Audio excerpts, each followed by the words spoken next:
நடு இரவில் எப்பொழுது ஒரு பெண் தனியாக நடந்து செல்ல முடிகிறதோ அதுதான் உண்மையான சுதந்திரம் என்று காந்தி அவர்கள் வர்ணித்தார். விடுதலை அடைந்து 75 ஆண்டுகள் கடந்த பிறகும் இந்த நிலையை அடைந்து விட்டோமா என்கிற கேள்வியை உங்களிடமே விட்டுவிடுகிறேன்.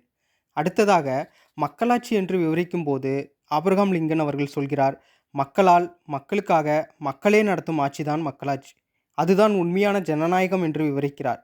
இன்றைய தேதிக்கு எவருக்கும் அச்சப்படாமல் கேள்வி கேட்கும் முழு சுதந்திரம் மக்களுக்கு இருக்கிறதா? அனைத்து அரசு அலுவலகங்களிலும் அனைத்து மக்களும் ஒரே மாதிரி நடத்தப்படுகிறார்களா? சட்ட நடவடிக்கை அனைத்து மக்களின் மீதும் ஒரே மாதிரி எடுக்கப்படுகிறதா? சமீபத்தில் தமிழகத்தில் நடந்த இரு நிகழ்வுகள் நமக்கு இந்த கேள்விகளை மிக ஆழமாகவே எழுப்புகிறது. வயிற்று வலி என்று மருத்துவமனைக்கு வந்த பெண்ணிடம் அந்த மருத்துவர் நடந்து கொண்ட முறை, வாயில் சுவிங்கம் மென்று கொண்டே நீ யாரிடம் வேண்டுமானாலும் போய் சொல் என்கிறார் அவர்.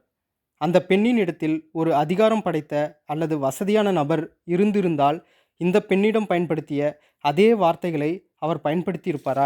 ஒரு எளிய பெண்ணால் எதுவும் செய்துவிட முடியாது என்கிற எண்ணம்தானே காரணம். இதேபோல ஒரு ஒடுக்கப்பட்ட சமூகத்தை சார்ந்த பெண்ணை எம்எல்ஏ குடும்பத்தை சார்ந்தவர்கள் நடத்திய விதம்.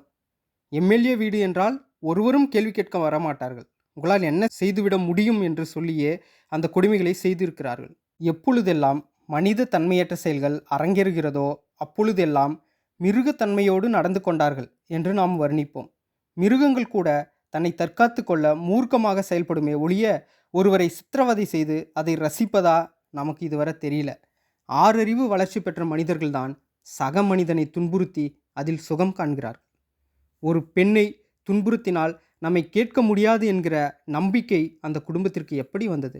5 ஆண்டுக்கு ஒரு முறை மக்கள் வாக்கு செலுத்தவில்லை என்றால் அதிகாரம் பறிபோகும் என்கிற எண்ணம் இல்லாமல், அதிகாரம் இருந்தால் சட்டத்தை வளைத்து விடலாம் என்கிற நம்பிக்கை எப்படி வந்தது? பணமும் அதிகாரமும் இருந்தால் எதையும் மாற்றிவிட முடியும் என்பதுதான் இந்த சமூகத்தின் நிலை என்றால் வீசும் காற்றில் விஷம் பரவட்டும். எளிய மக்களின் கேள்விகள் மதிப்பளிக்கப்படாது என்றால் இந்த நடைமுறை இன்னமும் மன்னராட்சியாகவே இருக்கிறது என்பதுதானே பொருள். ஒருவேளை சமூக வலைத்தளங்கள் இல்லை என்றால் அவர்கள் மீது வழக்குப்பதிவு செய்யப்பட்டிருக்குமா என்பதே கேள்விக்குறிதான்.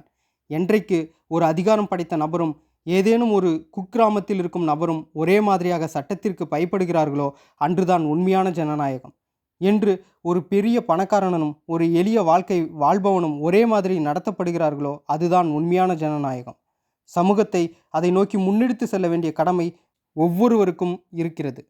நமது அடுத்த தலைமுறைக்கும் இதே மாதிரியான ஏற்றத்தாழ்வுள்ள ஒரு சமூகத்தையே விட்டு செல்லப் போகிறோமா, அல்லது இந்த தலைமுறையில் அதை மாற்றப் போகிறோமா என்கிற கேள்வியையும் அதை நோக்கிய சிந்தனையோடும் இந்த காணொலியை நான் முடிக்கிறேன்.